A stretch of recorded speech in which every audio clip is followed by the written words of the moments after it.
am pumped. I actually have some notes over here just because when I get distracted, everything in my brain goes with it. Uh, Mm-hmm. so I even took some notes and I came up with some really good nuggets that Okay. I love a good quote that you could put on a hat. And I feel like I've got two out of this whole thing. So Okay. buckle up, buttercups. It's gonna be good. All right. So should we just dive right in? We do have a set of questions that we're going to go through. So Courtney, if you're ready, I'll just fire off the first one. I guess I'm ready. This is the first time I've really talked about this. I have an absolute love. I think even more than TikTok, I love negotiating, and I have loved negotiating since I was a child. It really is my strong suit, and you could tell if I went through the amount of cars that I had my father purchase for me. That really is my love language is negotiating, and I'm raising one too. My little 15-year-old. Hmm. So funny story. I have to tell you this story before you start. She was 5 and she had the light up shoes, but I wouldn't buy her character ones because those were embarrassing. So I bought like they were really expensive, like gold shoes with the different color light up, and she kept leaving them out. And I was like so irritated that she would leave them everywhere. And so finally one day I was like, I've had enough.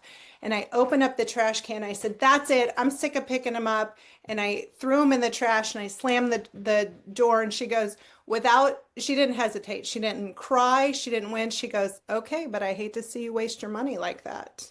And I was like, she's 5. I was just like, ooh. So yeah, I'm raising a negotiator as well. She's tough. Atta girl. Yeah, and car negotiations, that's what I typically think of. When I hear the word negotiations, I immediately go to that, and I don't know why. Yeah. Yeah. But and I'm in real estate. So how many of you guys actually love negotiating? Like drop a one in the chat if you like get giddy about it. Like you're excited about the negotiation. Oh yeah. So we have a few of you guys who, once it comes to that part of the transact or to that time, you're like, yes, I get to shine, right? Hell Sarah, yeah. Sarah said meh. Meh. Eh. So, okay, so that's what we're chatting about today. So if you have questions too, we want to make sure we get those answered. We're gonna keep this very conversational today. We want y'all to chime in. So please, jump in the conversation. All right, Courtney, you ready? I'm ready. Let's do it. Okay. All right. So, Courtney, why do people either hesitate or sabotage their own deals, even when they say, I want to buy, I want to sell. I know I do, but then they end up sabotaging the whole thing. Like, why do people do that? All right. I mean, do we have this? Have you seen this before? And you're like, they turn on you and you're like, wait a minute, you hired me to get you from A to Z. What changed along the way?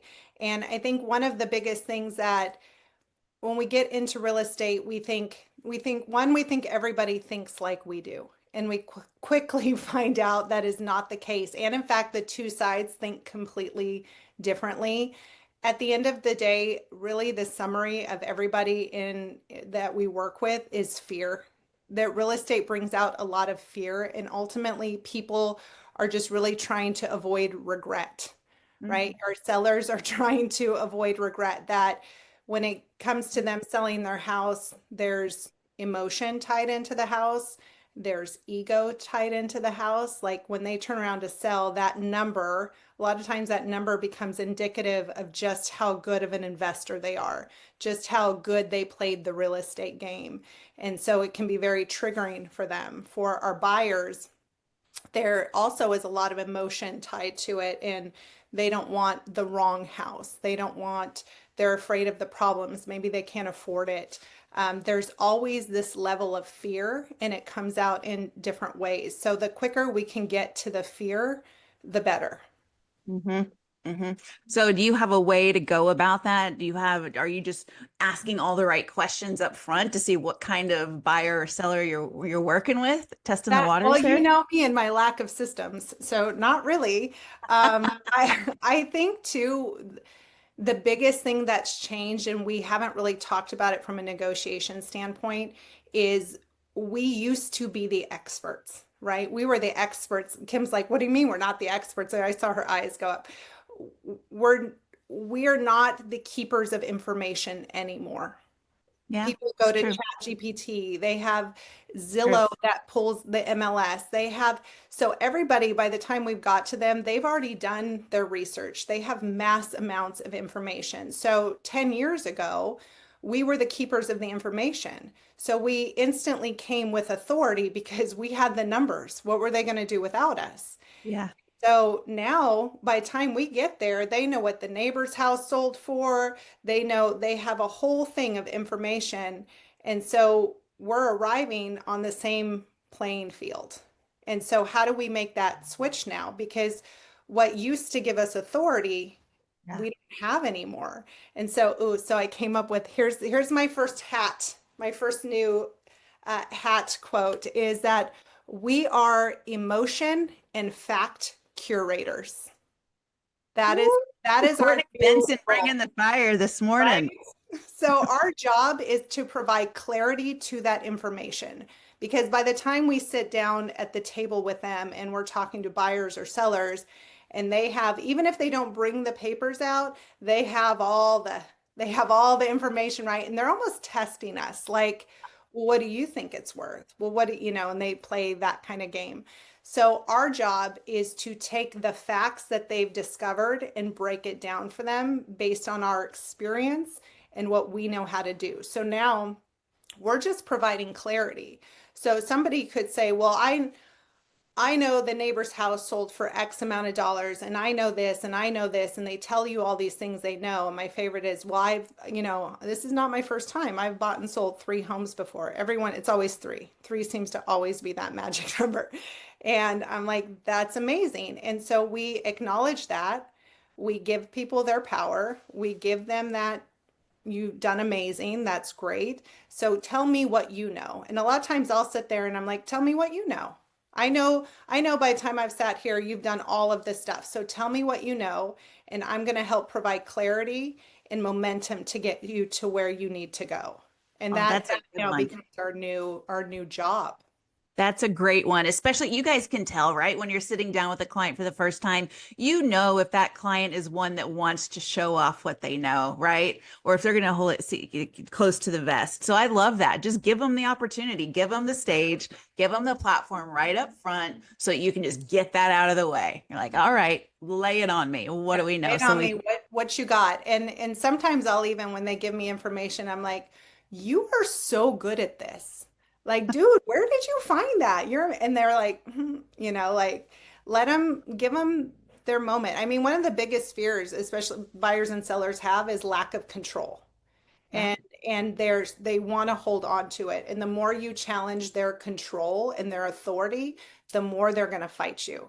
So Mhm. it's their life, it's their transaction, give it to them. Like, we have to let our ego go when it comes to that, and if we come in combative with an ego, well, I have all this and I've done this and they instantly are going to be like, shut down.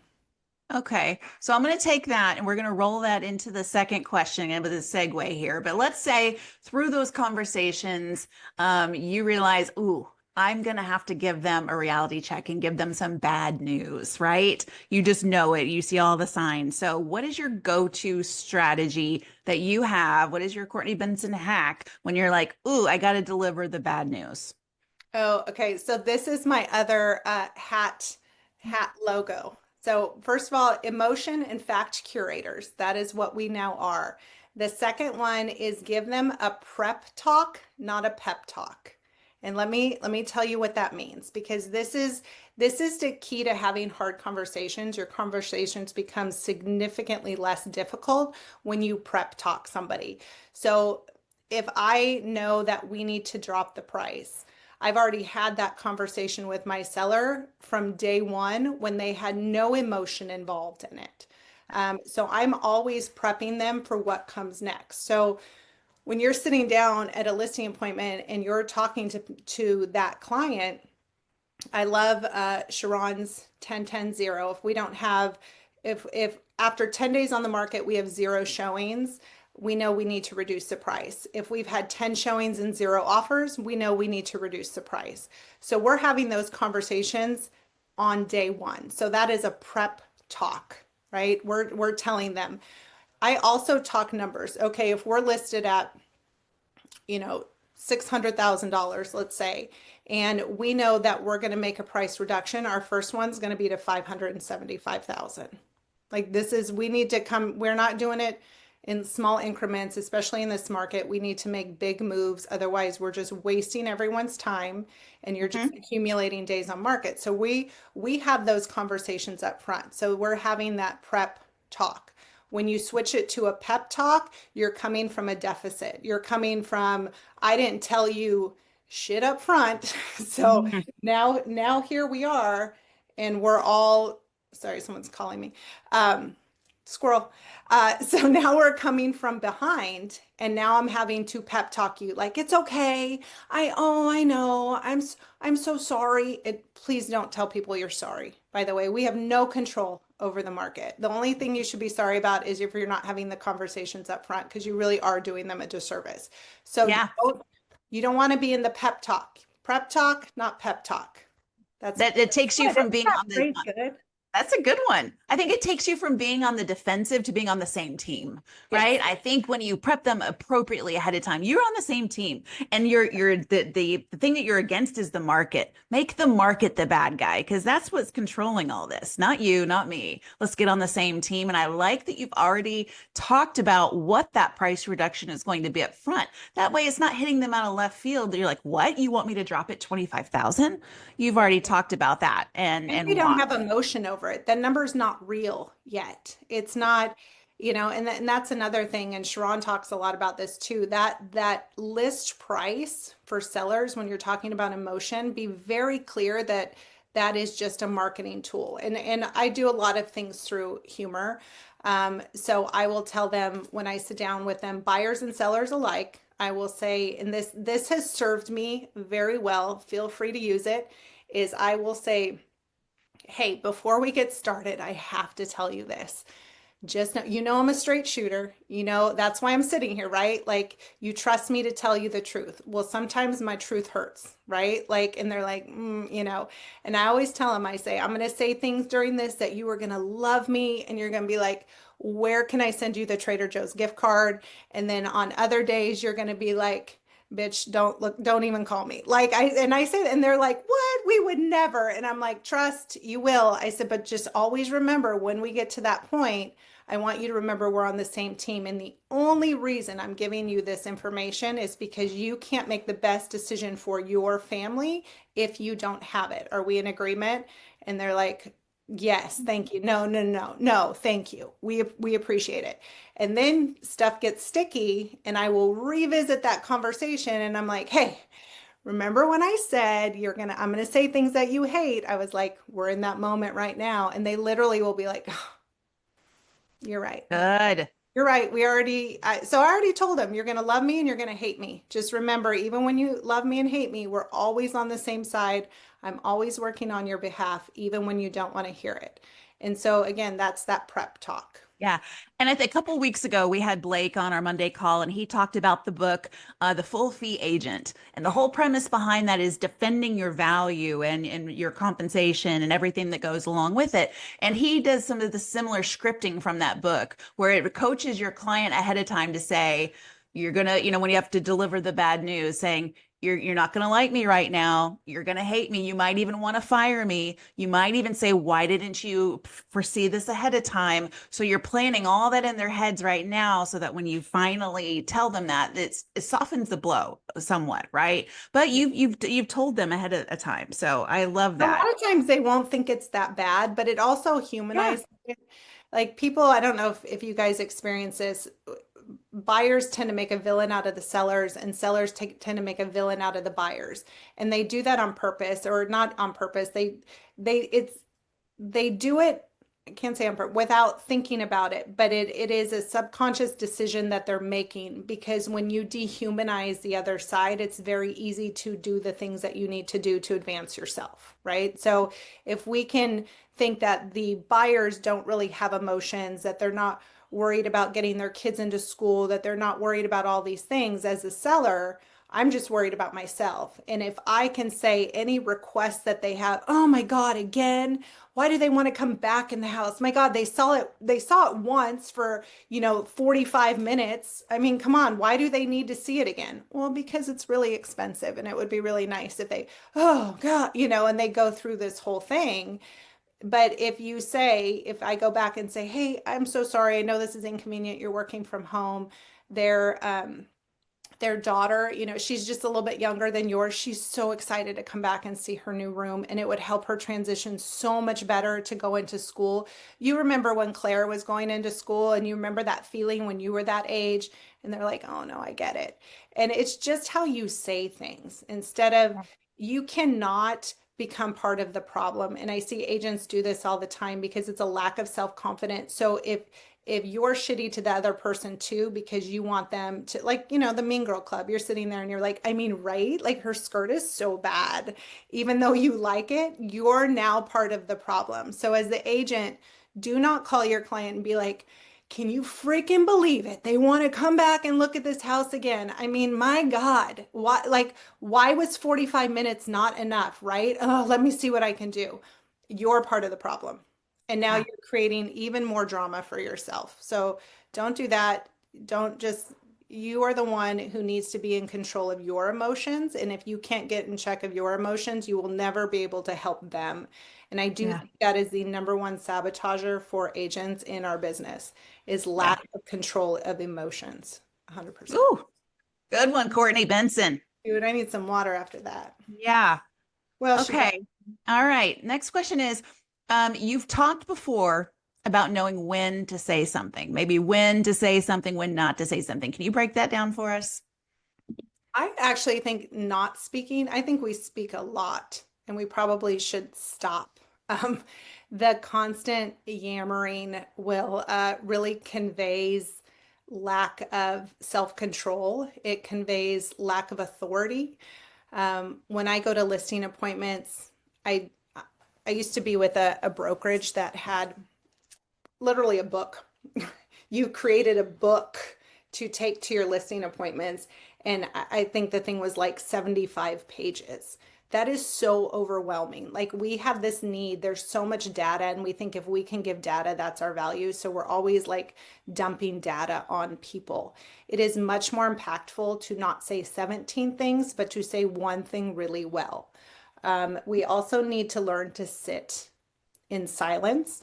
I'm a big believer of the first one who speaks typically loses. I know that's a thing in negotiations, right? You present what you have to say, and then you need to have confidence and sit in silence. When I'm negotiating with somebody on the other side, and I will throw out what it is that my client wants, and they come back, whether they call me or text me, and they start justifying their position, I know I've got them. If you have to over talk, then you don't have a position to begin with. And so they'll just keep going. Um, so you need to learn to sit in silence. My first broker, I was with a small broker, and one of the best things he ever told me was pretty funny. He had an agent who was yelling at him one time, called him over the phone. And if you've ever had an agent on the other side who gets really emotional, and he was like, she's yelling at me that, she's on the phone. And he said, I just was quiet, just completely silent to the point when she was done talking, she had to ask if I was still on the phone. Now, if that isn't an energy and leverage shift, right? Mhm. If somebody is going off and you're just literally so quiet that they have to ask if you're still there, you now take the power back. If Mhm. somebody is barking at you and you're like, well, I know, and you're doing this, you've lost. You've lost. You have to learn to sit in silence, let whatever's happening happen, because if you talk over someone in that moment, they're not going to hear you anyways. And actually, the reverse is true. And even try this with your kids. If your kids start escalating their voice and they get louder and louder, or their pitch starts going up too, right? Then you, as a parent or whoever's in the negotiation, talk quieter and a little softer and slower. So then they have to shut up to listen to what you are saying. But you also control the tone of that conversation as well. Do not try to match that energy or go above it, because you're losing all day long when you do that. And you have to learn in those moments too. You have to learn to let people sit in their choices. Mhm. And this just happened to me probably in the last 5 years. As you know, I've been in real estate longer. I have more information. I've, just more experience is that I will let people sit in their choices because you cannot be tied to the outcome, which can be very difficult in our business when your bank account is tied to an outcome. And I mean, preach, I get it. And so, but you have to remove that end from it because if that is all you're thinking about and not in a greedy manner, I mean, we all want to get paid for what we're doing, then you will alter the way that you handle something. So I remove myself from the end. Um, a lot of times people will, well, I don't want to do this, or I'm not coming back with this, or whatever. You can say to them, okay, what does that look like if we do nothing? And they're like, what do you mean do nothing? Because even though they don't want to make the decision, they want you to make it. They want you to keep working. So a lot of times I will just tell them, if you're going to stop, I'm going to stop. So what does that look like if we don't do anything? Mm. And you just sit quietly. And then all of a sudden they're like, well, I mean, okay. Well, what if? Because they don't really want it to stop. They just want to take a breath and have some control. So give it to them. A lot of times I'll put stuff back on them. How do you want me to? Um, hold on, I'm dying. Yeah, and actually, that's taking us into a really good segue too. So I don't want to forget that, but like popular phrases that you use, because I can tell you're about to give us a good one. Oh, what do I say? I ask them all the time how they want me to handle something. Yeah. So if they don't like the way that I'm approaching something, I will say, absolutely, I understand. How would you like me to move forward with that? And if they say, "Well, I don't know. I mean, you're the one who's the expert." And I said, "I understand that, and that's why you brought me on, and I'm really grateful for it." So in my expert opinion and in my expert experience, this is how I would do it. But if that's not what you're wanting to do, please let me know because I just want to remind you at the end of the day, I'm here to give you facts, not emotion. And I'm here to unpack everything with you so I can get you to where it is that you wanted to end up. So if we're not, are we still doing that? Well, yes. And I said, okay, I get it. It's hard and it's scary, but here's what my experience tells me. If you want to do something different, please let me know. And then when you put it back on people, a lot of times they don't like that, because if they make the decision, then they're responsible for the outcome. But as uh, inherent people pleasers that us realtors are, we want to fix everything for everybody. Well, I'm going to fix it. I can fix it. But now you're removing the client from that outcome. You're removing them from the process. Have you ever had anybody like where you go from here to here and they're like, okay. And then you're like, okay, do you know how freaking hard I worked on it? Do you know how many conversations I had to have? Do you know how stressful that was? And they're like, no, why would I? Because you didn't, like, I wasn't part of it. And while we don't involve them in all the muck, we do want to involve them in the process with it as well. Mm-hmm. Mm-hmm. Good one. Yeah, there's a lot of good chatter in the comments as well too. I'm glad you guys are engaging with that. Someone mentioned the book Never Split the Difference, which is a Yeah. prime book for reading or listening to if you want to brush up on great negotiation tactics. That's a good one, Lacey. Yeah, Roger and Beth are saying, yeah, you can definitely tell when an agent has commission breath because it changes the tone in which they're saying everything through, right? All they're thinking about is they're coming from a place of lack, like I'm about to lose this deal and my whole livelihood's on the line. You can tell, and that completely changes how they're delivering that information. I like also that Lacey said you need to speak like Marlon Brando's character in The Godfather. Slow, steady, Yeah, calm. that America's FM late raspy. night DJ voice. That was, Mhm. yeah, the Never Split the Difference. Chris Voss talks about the Yeah. FM DJ voice, the late night. But I mean, Yeah, real this is estate negotiations is a lot like hostage negotiations. Let's be yeah. honest. Yeah. Now, Hilarious. this is not one of your questions, but it made me think a lot about. So, a lot of the things that we're talking about are tactics or maybe ways that when we're actually having a discussion on the phone, discussing back and forth either with our client or with the other agent. But a lot of times lately, our negotiations are have been through text. Do you try to avoid going like and just calling them to have it out on the phone, or will you engage in negotiations solely via text? Oh, I like me a good text message. Okay. Um, because so much goes back and forth. If I can tell the inflection of the message is not being received properly, I will call. But have you ever like you can tell it's going sideways on text and then you call and they don't answer? Like you just need to let people like simmer in it. I also like text message because people forget a lot. Like as you go through it and they're like, "Well, you never told me that," or "You didn't," and you're like, "I did," and it's hard to not sound like a dick when you do that. Like Lacey's like, "Yup," um, but I do. I will go back and say, "Oh, I'm sorry. I know we've given so much information and it's hard to keep track of it all, but just remember that's what I'm here for. I am your information container, and we did talk about it, but let's talk about it again because it seems like we need to revisit that topic." And Mm. if they really keep pushing, I will screenshot shot some shit and circle it and be like, "You mean here?" Like, you know, Come with receipts. yeah, and with receipts. I like the text again because it keeps everybody on the same page. Like Gabe and I, my husband and I work together all the time. And so I'll put us all on a group text.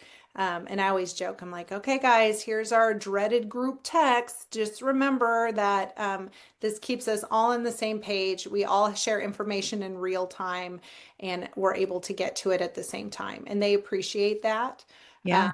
they appreciate the group text. But I can tell if somebody gets quiet on me, I will call them and check in with them. You know, Hmm. my infamous Bitmoji, the bit more I'm looking through the grass, like just the the drawing of me looking through Hmm. the grass, like what's happening, guys? Um, but yeah, I'll get on the call, but I do like text. And I know from experience, from some of you guys, you will actually call me and you'll say, Kim, this is what I want to say. Soften it or make it better, right? Because in the heat of the moment, some of you guys are prone to flying off the cuff, and that might not serve you or your client the best. And so, in some cases, having a text message that is more thoughtfully written out, conveying exactly what you want to say, is the more appropriate thing to do. So, know thyself in And I regards have to, a rule of 24 hours. That is, okay. I implemented that probably around year 3 or 4. My first year in real estate, I swear, I pretty much thought I was causing everybody to get divorced. I had multiple people go under contract and then call me and tell me they were getting divorced. And I was like, oh my God, Courtney, we can't buy the house now. We have to back out because we're getting divorced. Literally in tears. I was just like, this is horrible. I hate real estate. And I would call the other agent just all in drama, like, oh my God, they're like gonna get divorced. Like, oh my God, they can't buy this house now. And the agent's like, what? No way. And I'm like, right. Like I was just fully in it. And then literally 24 hours later, I would get a call from the clients and they're like, we worked it out. So we're going to go ahead and buy the house. And I'm like, son of a bitch. And then I would have to call back and I'm like, JK, that would be funny though, right? Like if they were, and then the agent's like, well, we don't want to sell them the house if they're going to get divorced. And I'm like, oh my God. Like, And we don't trust you now. yeah, we don't trust you, ma'am. And so now I have a rule of 24, and I'll even tell the client that if there's some big major, we can't do this right now, they call me, they're in tears, and I say, absolutely, I got your back as long as our timeline allows. Let's just sit on it for 24 hours. Sometimes I'll be like, I'm not even in my office right now. Oh my gosh, I'm so sorry. I'm doing X, Y, and Z, but I will have it in your inbox by tomorrow. Does that sound good? And they're like, okay. And 9 times out of 10, once that 24 hours is up, they're like, I'm sorry. So I'm so sorry. Thanks for listening. We just had a moment. And I'm like, right, I know, fear. Fear. It's always fear, guys. It's always fear. So Hmm. 24 hours. Anything big, wait 24 hours before you do something. So that leans into my next question, kind of, because we're talking about agent to agent communications. You wanted to have that 24-hour buffer before you blew it with the other agent, your credibility, right? So, in regards to agent communications, what psychological tricks do you maybe have up your sleeve that you use when negotiating with other agents? I almost think I'm better with other agents than I am with clients sometimes. Like that is my superpower. They like me, but I make sure they like me. When people go in and they are just swinging a hammer, trying to intimidate others, or, I've been doing this for so long, or give like really resolute statements like, my buyer's not going to do this. Like this. I'm just like, okay, there's something behind that. Anytime somebody comes in, ooh, okay, this is good analogy. I don't know if you've ever heard this, but the people who have signs outside their doors that say no soliciting, do you know they did a study that the people with the signs outside their doors are typically the ones who fall for it the most? You know that? There's like a whole study about people walking around selling things door to door. And if somebody has a no soliciting sign, it typically means they have bought stuff or will fall for it. And that's kind of reminds me of agents, the ones who come in really kind of haughty and they're in it for blood and they're going to win and they want to because they want to show their client that they have value. And that's how they're showing value is they think they're going to come in with some big hammer and I let them. I just stop and I listen and then I go, "Oh, okay." And I'm just really like, "Okay, just really calming." Absolutely. And I really try to befriend the other agent because when you go in as collaborators, it completely changes the whole dynamic. Like I executed a contract yesterday with an agent here in McKinney. We've never worked together. We're in the same circle. We're friends. I think she's great. So when we decided to take the buyer's offer yesterday, I have the listing. I text her and I said, OMG, we're working together for the first time ever, just to make this about us and not about our clients for a second. And she was like, yay, is that just go at them like they're a person. They also are dealing with all the same things that we're dealing with, and it should be collaborative. It shouldn't be one versus the other ever. Totally agree. Yeah. And actually, I have to give props to my husband on this because he is a master at doing this. He can win over that other agent before the offers have even been submitted. And so a lot of times he's like, I think we might be getting an offer. I'm like, have you called him? Have you like made them your best friend yet then? And so yeah, that can It, always it's his late night DJ voice. that's gotta be it. It His has to be it. That voice. and the hugs. If he's met Yes. that Oh, a good person, Derek hug. yeah, a good Derek Bear hug can go a long way too. We'll include that in our negotiation strategies. Yeah. He, like I've told you before, I think he's received gifts from the other agents at closing. They gift him something, and I'm like, They're I've amazing. never received a gift from another agent at closing. Have y'all? Drop that in the chat if the other agent has ever left you a gift at closing. I want to know, like, because I've been doing this a long time, and I'm feeling my feelings are all hurt because I haven't. So you have, Alicia? All right. I guess I need to step up my game. Sonia has too. Yeah. I think I got wine one time or champagne. Somebody, it was very Yeah. difficult. And the agent gave me alcohol by the time it was Well, finished. that should be the goal. You're like, I want to do such a great job that that other agent just has to give me something by the time we're done with this. Yeah. Oh, Um, that's good. That's a yeah, good metric. You're it gonna like is. me so much. Uh-huh. Yeah. Okay. Thanks for weighing in on this, guys. I appreciate that. What did you say? Had offers for margaritas. Hmm. We like to do I that got too. some friends It's that can actually how margarita Sarah next Halterman and I became friends, really, was we invited her to cocktails after our closing because we had such a great experience working with her. Oh, And she thought it was a recruiting thing the whole time. And she'll tell you the story about it, but it worked. Anyways. oh, I didn't know that. That's very cool. Okay. So, Courtney, when deals get heated, right? When things are visibly, obviously going sideways, what are your personal strategies though for you? And you've talked about a few of these, like for just staying calm and grounded when it gets like super wild. Like maybe you know you're right and you've already been on speed dial with attorneys backing you up, or you've called me or someone This else. really seems like you've been in this with me, Kim. Maybe We I'm we drawing on had it. this. for that question. We had this recently. I called Kim, and I recommend you all do that.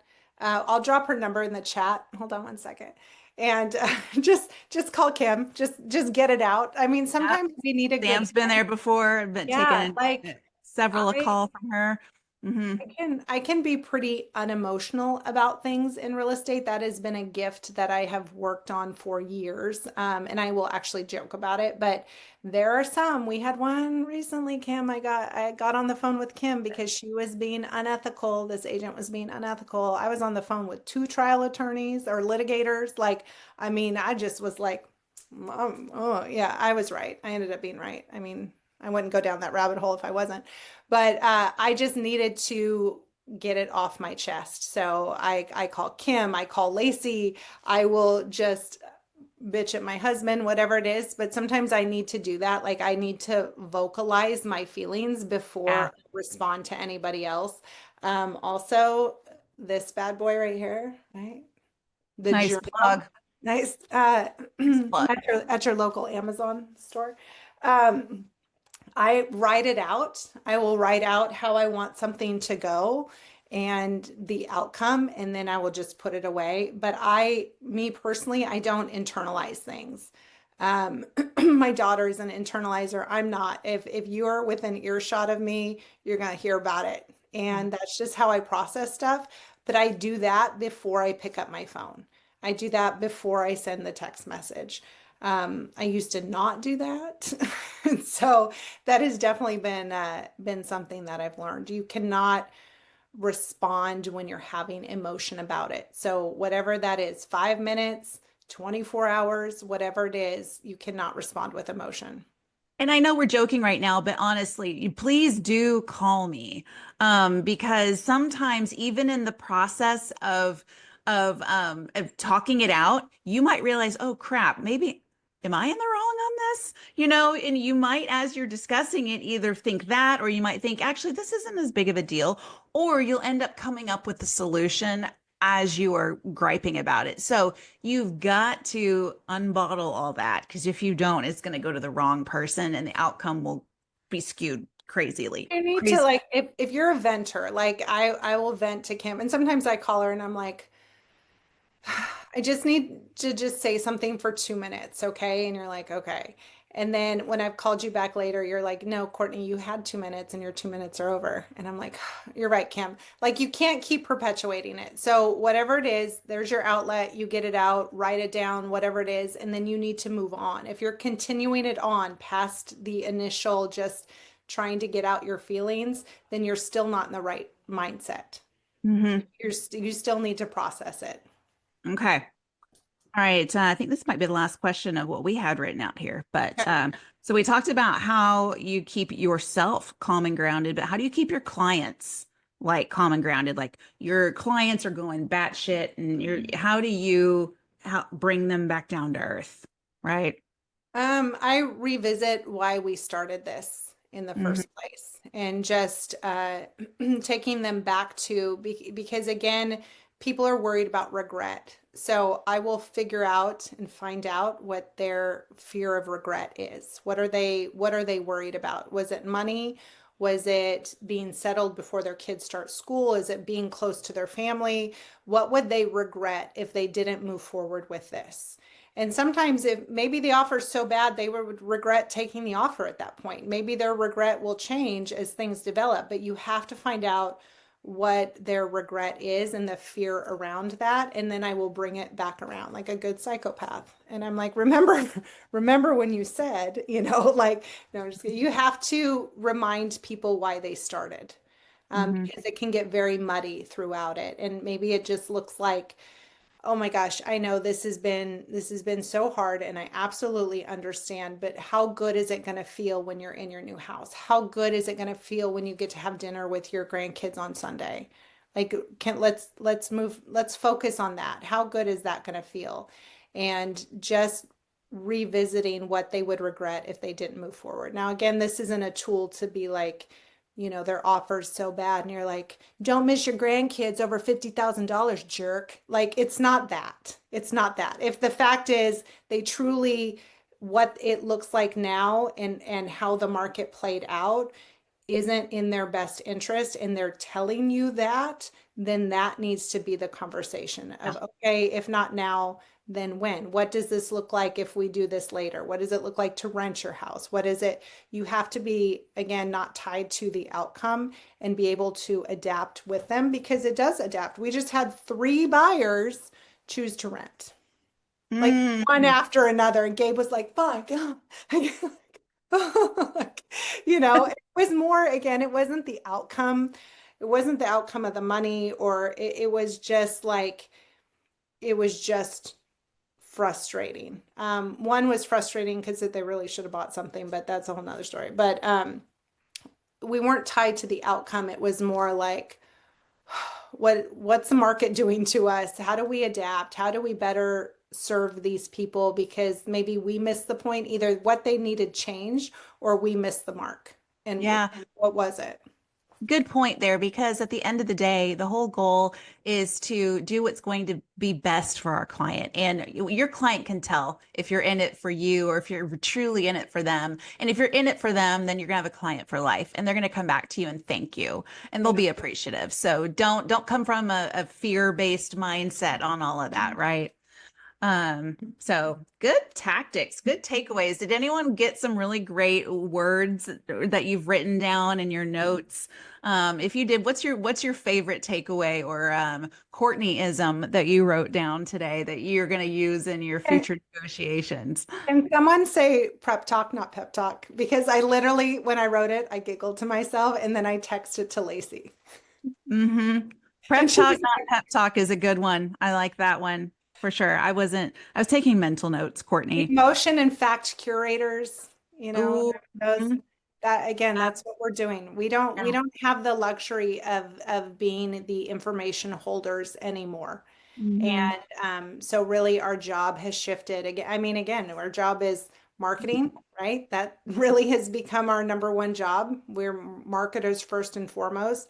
And then we don't get to do real estate if we don't market.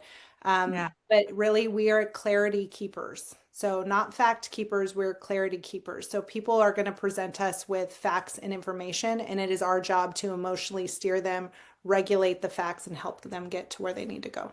Beautiful. Yeah. Couple of favorites. Our first to speak loses.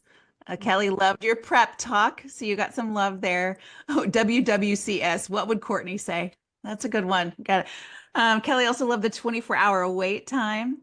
And oh, yeah, the good one, Mary. What does it look like if we don't do anything? Yeah, that's a great question. And guys, also some of these phrases, read the book exactly what to say, and participate in those monthly calls where we're using those little flashcards from that book, because it does help you with those types of questioning, that line of questioning, to help talk through those situations, either to de-escalate something or to overcome an objection, right? And the longer we're in this business and the more transactions you close, you're going to find your wording too and what works for you. But being a student of it and listening to people like Courtney, or books on, that have great words, be a student of it. If you're not confident, be a student until you are. So I love all that. If And there, y'all love, oh, yeah, go sorry, I want to plug too. If you guys are ever have seen the ads for Masterclass, ahead. you can get it for $10 a month. And I was listening to Rich Paul last night. He's the one that negotiates all the big NBA contracts. And they have things in there, the art of persuasion, the art of negotiations. I mean, it is a good $10 a month. And you just listen to these amazing people tell you exactly the art of how they became so successful. And the things, there was a famous basketball coach, he had one, and I wish I could remember his name. But it's so applicable to life and the things that we do. And I highly recommend get a masterclass subscription. It's pretty cool. Yeah, love it. Guys, if y'all loved Courtney today and you took away some good nuggets, drop a five, a high five for Courtney in the chat. Thank you, guys. And this, Yeah. and this, I told you, you're in the, thanks, Derek. This was a Happy Agent podcast takeover. So this is going to air tomorrow on the Happy Agent podcast, as well as Spotify and YouTube. So thank you for Let me take over, Kim Dean. Woo woo! Awesome. Good times. As always, I took away something as well. So appreciate you